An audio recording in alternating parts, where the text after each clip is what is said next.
जय माता की, जय सिया राम। भाई जैसे बहुत से बच्चे कहते हैं कि हम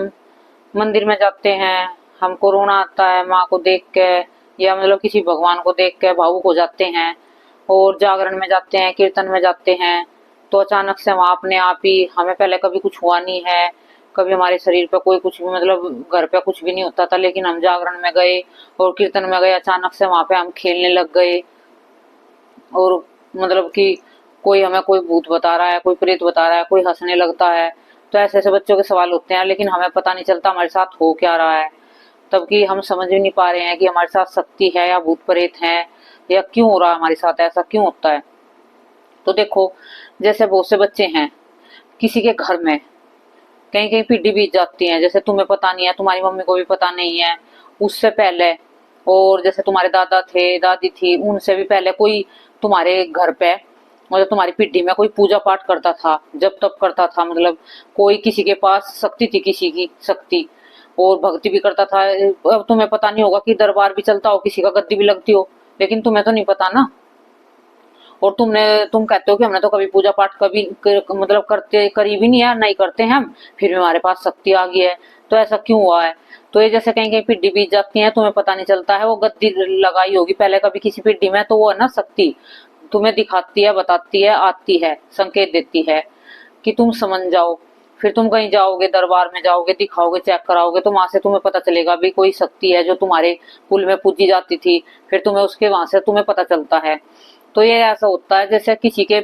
और किसी के पूर्व कर्म होते हैं, जैसे पहले कोई पिछले जन्म में थे आप, तो आप भक्ति पूजा करते थे, तो आपके बीच में अचानक से मौत हो गई है, आप उसे अधूरा छोड़ दिया, मतलब अधूरी रह गई आपकी भक्ति पूजा। तो जैसे जिस उम्र में आपने छोड़ा होगा वो भक्ति पूजा पाठ, जिस उम्र में आपका शरीर ठंडा हुआ होगा, और इतने ही साल बाद आपके शरीर पर वो सवारी आवेगी, शरीर में मतलब शक्ति आवेगी। जैसे 20 साल बाद, कहते हुए बचपन से तो हम पूजा नहीं करते, जब 30 साल के हो गए हैं, लेकिन अब पता नहीं क्या हुआ हमारे पास, तो अपने आप ही मतलब शरीर पे शक्ति आ गई है। तो ये अचानक से ऐसे ऐसे होने लगता है। और देखो, जैसे हम जागरण में जाते हैं, बच्चे बहुत से हैं, किसी को तो पता भी होता है कि शक्ति है, किसी को पता नहीं होता कि हमारे साथ क्या हो रहा है, वे खेलने लगते हैं वहां जाके। तो देखो, मजाक भी करती है दुनिया, हंसते भी हैं, दुनिया तो सब तरह की है, दुनिया की तो परवाह किसी को कभी करनी नहीं चाहिए। क्योंकि देखो, हम जो भक्ति लाइन में जाते हैं, जैसे बहुत से हैं बच्चों के शरीर पे सवारी खेल जाती है, और जागरण में जाते हैं, उनका कोई गुरु भी नहीं होता है, तो उन्हें थोड़ा सा अजीब सा लगता है अपने साथ, उन्हें ऐसा लगता है कि हमारा कहीं मजाक उड़ रहा है, हमारे से कोई कुछ वो कर रहा है। तुम्हें इससे है ना कुछ भी नहीं सोचना, इसमें गलत नहीं सोचना अपने बारे में, क्योंकि वो शक्ति है जो तुम्हारे शरीर पे आना चाहती है, तुम्हें संकेत दे रही है, तुम्हें बताना चाहती है, तुम्हें जगाना चाहती है कि मैं हूँ, मुझे देख। तो तुम्हें समझाना चाहती है, तो तुम इससे ना घबराए मत करो, और ना ही तुम अपनी शर्म करे करो इससे कि हमें हमारे शरीर पे ऐसे ये होगा वो होगा। तो तुम्हें इसमें शर्म करने की बात नहीं है, दुनियादारी क्या कहेगी। दुनिया तो देखो, अच्छा करोगे तब भी कहेगी, बुरा करोगे तब भी कहेगी, दुनिया की तो परवाह करो ही मत ना, क्योंकि दुनिया तो किसी भी तरीके से जीने नहीं देती है किसी को भी। भक्ति करते हैं कहते हैं तो भगत बना है, भक्ति नहीं करते हैं तो ऐसे ही फिर रहा है, ऐसी फिर रही है, इधर उधर फिरती रहती है। तो देखो, लोगों का तो काम कहने का ही है, ठीक है, ये तो दुनिया है, समाज है, इसमें तो सब कुछ होता है, कहते भी हैं, कोई कुछ कहता है, कोई कुछ कहता है, तो इसकी तो हमें परवाह करनी नहीं होती भगत लोगों को। हमें सिर्फ अपनी भक्ति पे ध्यान देना होता है। जो माता रानी की तुम पे कोई तरंग है, कोई कृपा है, तो अपनी, जैसे अभी तुम कहीं जागरण में गए हो, कहीं भी तुम पे सवारी खेल गया, तो तुम्हें कहीं जाकर चेक कराओ अच्छे से पहले तो, कि कहीं संकट तो नहीं है, क्योंकि संकट के कारण भी शरीर में, मतलब शरीर खेल जाता है। जैसे कभी कभी कहीं जागरण कीर्तन होता है, तो वो संकट होता है शरीर में, वो भी कभी खेल जाता है, वो रूप भी धर लेता है कभी माता रानी का जैसा आता है संकट, तो वो भरमा देता है किसी किसी को, कि सोचता है कि मैं माता रानी बन के आऊंगा तो मुझे सब पूजेंगे, मेरी मतलब सम्मान सम्मान करेंगे, तो कई बार संकट भी ऐसा कर जाता है। वो तो देखो, जैसे तुम्हें पता नहीं है तुम्हारे शरीर पर कुछ ऐसा हो रहा है तुम्हारे साथ, तो तुम्हें जरूर से जरूर किसी अच्छे से दरबार में किसी योग्य गुरु से मिलकर अपनी चेकिंग कराओ कि हमारे साथ क्या चल रहा है, क्या दिक्कत है। भाई कोई पहली तो नहीं है, कोई पूजा पाठ किसी ने हमारे घर में कर तो नहीं रखी, उसकी वजह से तो कोई शक्ति नहीं है। क्योंकि एक बच्चा मेरे पास आया था, उनके ना कभी 3 पीढ़ियों से पहले 3 पीढ़ी बीत गई थी उनकी, जो उसके दादा थे, उसके भी दादा तो गद्दी लगाते थे, तो उस बच्चे पे सवारी आ रही थी वो, और उस बच्चे को पता नहीं, वो कह रहा कि मैंने तो कभी पूजा पाठ करी नहीं, हमारे घर में तो कभी किसी, उसकी माँ कह रही है कि हम तो कभी कुछ करते नहीं, माता रानी को जानते नहीं है। तो उस पर माँ काली की सवारी थी। जब यहाँ देखा, उसको चेक करा, तो माँ काली की सवारी थी, थोड़ा सा उसके साथ में संकट था, नेगेटिविटी थी मतलब। फिर उसको दूर कर दिया, तो माता रानी अच्छे से अपने ठीक हो गई है उनके घर पे। तो ये ऐसा हो जाता है, कई बार पता नहीं चलता है। तो जैसे कि तुम एक तो चेकिंग जरूर से जरूर कराना, और एक जैसे कि तुम्हारे साथ क्या होता है, जैसे तुम पूजा पाठ करते हो तो तुम्हारी आंख से आंसू गिरने लगते हैं, वो तुम्हारा क्या है, शक्ति का तुम्हारे साथ कोई संबंध बन जाता है, तुम्हारा कोई पहले जन्म का हो या किसी भी उससे तुम्हें क्या होता है, तुम भावुक हो जाते हो, तुम्हारे मन के तार जुड़ जाते हैं प्रभु से, भगवान से, माता रानी से, या किसी से भी जिसकी भी तुम पूजा करते हो, जिसे तुम्हें देख के रोना आता हो, तो उससे क्या होगा, तुम्हारे मन के तार जुड़े होते हैं, उनकी जो कुछ शक्ति तरंग है जो भी है वो तुम्हारे अंदर भी होती है, तो वो जुड़ा होता ना एक दूसरे का, तो तुम्हारा ना कनेक्शन जुड़ जाता है उसमें, तुम्हें ना एक मतलब आंखों से आंसू आने लगेंगे, कभी झूमने को मन करेगा, कभी हंसने को मन करेगा, तो धीरे धीरे ऐसे ऐसे तुम्हारे साथ होने लगता है। और जैसे कि बहुत से बच्चे हैं, सपने दिखने लगते हैं उनको, धीरे धीरे सपने में माता रानी दिखने लगती है, पूजा पाठ नहीं करते हैं लेकिन माता रानी के दर्शन होने लगते हैं उनको सपने में, उन्हें अनुभव भी होने लगते हैं सपने के जरिए ही, वैसे भी जैसे में इधर उधर जाते हैं तो उन्हें कुछ एहसास होने लगता है, तब कि उनके साथ शक्ति होती है, लेकिन उन्हें पता नहीं होता कि उनके साथ शक्ति है। बहुत से बच्चे ऐसे हैं कि पूजा पाठ करते हैं, थोड़ी बहुत ही करते हैं, लेकिन फिर भी उनके साथ शक्ति चली हुई है, क्योंकि वे सच्चे मन के बच्चे हैं, पवित्र बच्चे हैं। जो देखो थोड़ी सी भी, कलयुग है इसमें थोड़ी सी भी पूजा करोगे ना तो शक्ति बहुत जल्दी से जागृत हो जाती है, वरदान है इसमें। तो जैसे क्या होता है, बच्चे बहुत से हैं, सच्चे मन से हैं, पवित्र हैं बिल्कुल, उन्हें किसी के बारे में कोई भी मतलब छल कपट नहीं है उनके मन में, ना किसी से घृणा है ना किसी से जलन है, बस उन्हें क्या है, थोड़ी बहुत ही भक्ति करते हैं और मन के साफ है, बस इतने में वे प्रसन्न रहते हैं। तो भगवान देखता है तो उनसे ना भगवान कनेक्शन जोड़ लेता है अपना, उनके साथ शक्ति जुड़ देती है, और उन्हें पता नहीं चलता कि हमारे पास शक्ति जुड़ चुकी है, तब उनकी सहायता भी करती है, जैसा कहीं कुछ उनके साथ होने वाला तो उन्हें बचाती भी है,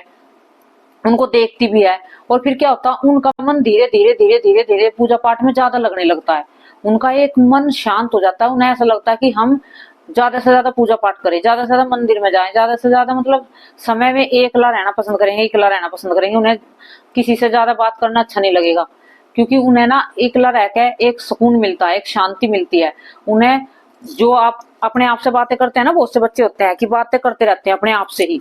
तो अपने आप से खुद से नहीं करते हैं, उनके साथ कोई शक्ति होती है, वे शक्ति से बात होती रहती है उनके, उन्हें पता नहीं चलता ना, क्योंकि अनजाने में हो रहा है ना सब कुछ, शक्ति करती है लेकिन उन्हें पता नहीं होता कि शक्ति से बात तुम्हारी हो रही है, वे सोचते हैं कि ये हमारे मन की आवाज है, हम खुद ही बोल रहे हैं। तो ऐसी ऐसी दुर्घटना भी घटती है बच्चों के साथ। बहुत से बच्चे हैं जैसे कि बैठे हैं एकांत में, बैठ गए, पूजा घर में बैठे हैं, मानो पूजा भी कर ली उन्होंने, और जो है भगवान के सामने भगवान को निहार रहे हैं, तो अंदर से कोई जवाब, कुछ बात मन में आई है उनके, तो उसका जवाब उन्हें मिलने लगता है तुरंत, तो उन्हें पता नहीं चलता, वे सोचते हैं कि तो हमारे अंदर की आवाज आ रही है, तो वे समझ नहीं पाते, उन्हें महसूस नहीं होता कि हमारे साथ कोई चीज है, तब कि उनके साथ शक्ति होती है, वो हर समय रक्षा में खड़ी रहती है, लेकिन वो शरीर पे खेल के नहीं आती है, सवारी के रूप में नहीं आती है, तो बच्चे इसलिए समझ नहीं पाते हैं।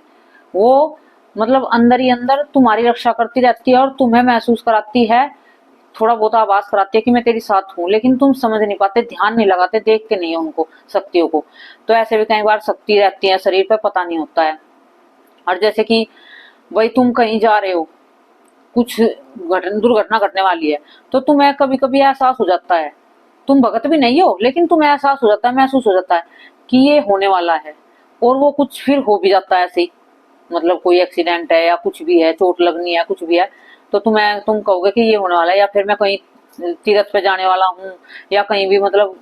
कोई से धाम पे जाने वाला हूँ, तो तुम्हें ऐसा महसूस होता है, और फिर वो अचानक से तुम्हारे साथ घट जाता है, तुम किसी धाम पे भी चले जाते हो जिसका तुमने सोचा था, या फिर जो तुम्हारे साथ तुमने कुछ सोचा था गलत भी हो जाता है, तो वो क्या होता है, वो शक्ति होती है तुम्हारे साथ, तुम समझ नहीं पाते हो, वो शक्ति के इशारे होते हैं जो तुम्हारे अंदर से तुम्हें आते हैं, आवाज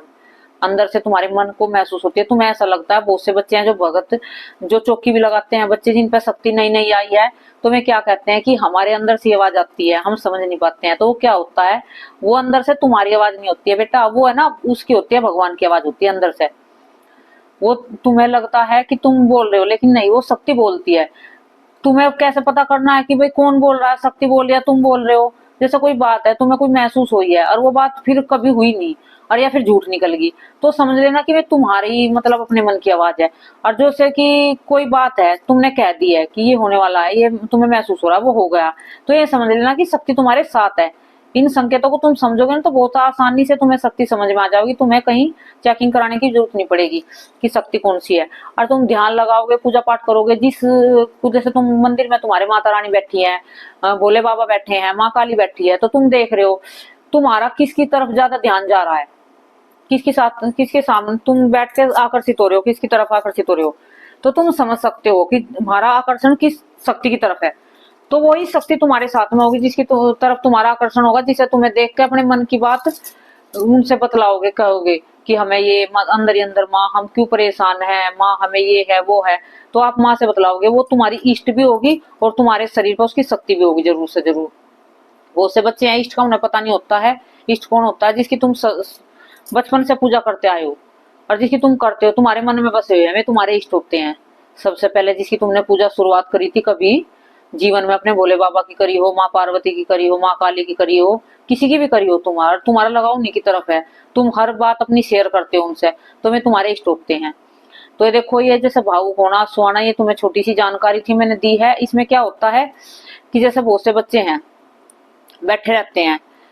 आंखों से आंसू निकले जा रहे हैं, निकले जा रहे हैं, निकले जा रहे हैं, थमने का नाम नहीं है बिल्कुल उनके ना। इतना मतलब उन्हें बहुत काफी समय हो जाता है कि आंसू निकलते रहते हैं, पूजा घर में बैठे रहते हैं। लेकिन एक संकेत देखना तुम, जिनके आंसू निकलते हैं बच्चे के, उनकी आंखों में कोई भी कष्ट पीड़ा कुछ नहीं होगी। जैसे कि आंसू निकलते हैं आंख से, कोई तुम दुख में रोते हो, तुम्हें कोई कष्ट है, तुम कष्ट में रो रहे हो, पीड़ा है तुम्हें कोई, तो उसमें क्या होगा, तुम्हारी आंखों में दर्द होने लगेगा और तुम्हारी आंखें भी लाल हो जाएंगी, सूज भी जाएंगी, थोड़ी सी मोटी मोटी हो जाएंगी, हल्का सूजन आ जाएगा तुम्हारी आंखों पे। जो तुम्हारा संकट होगा या फिर कुछ वैसा होगा, अपना दुख होगा। और जैसे कि तुम्हारे शक्ति से तुम जुड़े हुए हो और शक्ति तुम्हारे अंदर है, पवित्र शक्ति है तुम्हारे अंदर, और तुम उन्हें देख के तुम तस्वीर को, माता रानी को निहार रहे हो, तो तुम्हारी आंख से आंसू आ रहे, तो क्या होता है, तुम्हारे आंख है ना बिल्कुल तुम्हारी नॉर्मल रहेगी, तुम्हारी आंखों में कोई कष्ट नहीं, कोई पीड़ा नहीं, कोई नहीं। तुम्हारे आंसू निकले हैं बहुत से, लेकिन तुम्हें पता नहीं चलेगा, ऐसा लगेगा कि हमें हमारी आंखों से तो आंसू निकले ही नहीं है। बाद में आंख नॉर्मल बिल्कुल ठंडी और बिल्कुल अच्छी रहेगी एकदम। और जैसे कि तुम भाई गलत शक्ति होगी तुम्हारे साथ, ये भी तुम पहचान सकते हो। इससे दो कारण है शक्ति को पहचानना, शक्ति को पहचान भी सकते हो तुम। जैसे अभी तुम्हारी आंखों में दर्द बढ़ने लगा है, तुम्हारी आंख सूज गई है, तो समझ लेना संकट है तुम्हारे साथ में, जरूर से जरूर नेगेटिविटी है। तो इस तरीके से भी तुम चेक कर सकते हो अपने खुद से। जैसे बहुत से बच्चे हैं उलझन में रहते हैं कि हमारे साथ शक्ति है कि नहीं है, शक्ति है कि नहीं है, तो आप इस तरीके से भी देख सकते हो पूजा घर में बैठ के शक्ति है कि नहीं है। और तो ये भावुक होना, ये माँ के सामने रोना और ये अपने मन की बातें कहना, ये सब शक्ति के संकेत होते हैं। ये शक्ति होती है तुम्हारे साथ, लेकिन तुम समझ नहीं पाते हो। जब तुम्हारे साथ ऐसा होने लगे तो किसी दरबार में जाओ, अच्छे से योग्य गुरु को देखो, उससे अपनी चेकिंग कराओ, उससे अपनी पूजा पाठ बढ़ाओ, अपना जप तप बढ़ाओ और आगे का कार्य शुरू कर दो। क्योंकि तुम्हारी कोई पिड्डी में गद्दी लगी होगी तो वो तुमसे जरूर चाहती है कि ये इस मतलब यहाँ पे आके अब ये गद्दी चलावे, उन्हें तुम पे कृपा करी है कि ये बच्चा गद्दी चलावेगा, आगे वंश को बढ़ावेगा, आगे मेरी मतलब पूजा सेवा करेगा। तो वो शक्ति तुम्हें जागृत करती है, उठाती है, चल उठ खड़ा हो। तो इसलिए वो तुम्हारे शरीर पे आ जाती है बिना पूजा पाठ के भी, और तुम्हारे पूर्व कर्म की भी होती है। और इस कर्म में जो कर दे, ये तो मैंने उसकी बताई है जो कहते हैं कि हमने तो पूजा पाठ कभी करी नहीं तो हमारे पास शक्ति आ गई है। तो इस तरीके से आती है शक्ति, पहले जन्म की भी आ जाती है तुम्हारी, और कुल में परंपरा चली हुई है, कभी 2-3 पीढ़ी पहले गद्दी लगी हुई होगी, तो वो जरूर से जरूर आएगी तुम्हारे पास में, किसी के ना किसी के। वो देखेगी जो बच्चा निर्मल होगा, कोमल होगा, जिसका मन पवित्र होगा, उसी पे वो हाजिरी धरेगी। वो से कहते कि हमारे तो घर में 4 सदस्य थे, तो इस पे क्यों आई है, क्योंकि उसमें कुछ ना कुछ गुण देखा है उसका, तो तब उस पर वो आई है, खुश होकर आई, अपनी मर्जी से आई है। वो किसी भगत ने नहीं बुलाई है, किसी ने नहीं बुलाई है, वो अपनी मर्जी से आई है, और अपनी मर्जी से वो बच्चे पे कार्य करवाएगी, जो उसे करवाना होगा, गद्दी लगवाएगी, दरबार चलवाएगी, तो अपनी मर्जी से ही चलाएगी, कोई कुछ नहीं करवा सकता। जो ये शक्ति है, शक्ति को हम जबरदस्ती कहीं पे भी नहीं कुछ करा सकते हैं।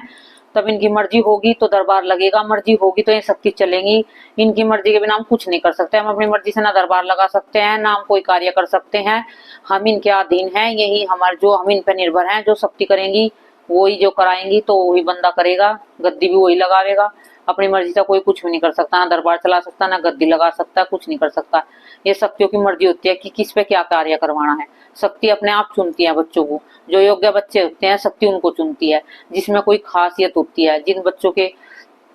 देखती हैं कि बच्चा कर सकता है। जो बच्चे आलसी और वे होते हैं, क्रोधी होते हैं, उनके पास शक्ति सहज सी नहीं आती है। जो बच्चे निर्मल मन के, कोमल मन के, पवित्र मतलब अच्छे से, चरित्र से अच्छे हैं, सब चीजों से अच्छे हैं, उनके पास शक्ति आती है। तो ये छोटी सी जानकारी थी भावुक होना, आंसू आना। तो जय माता की, जय श्री राम।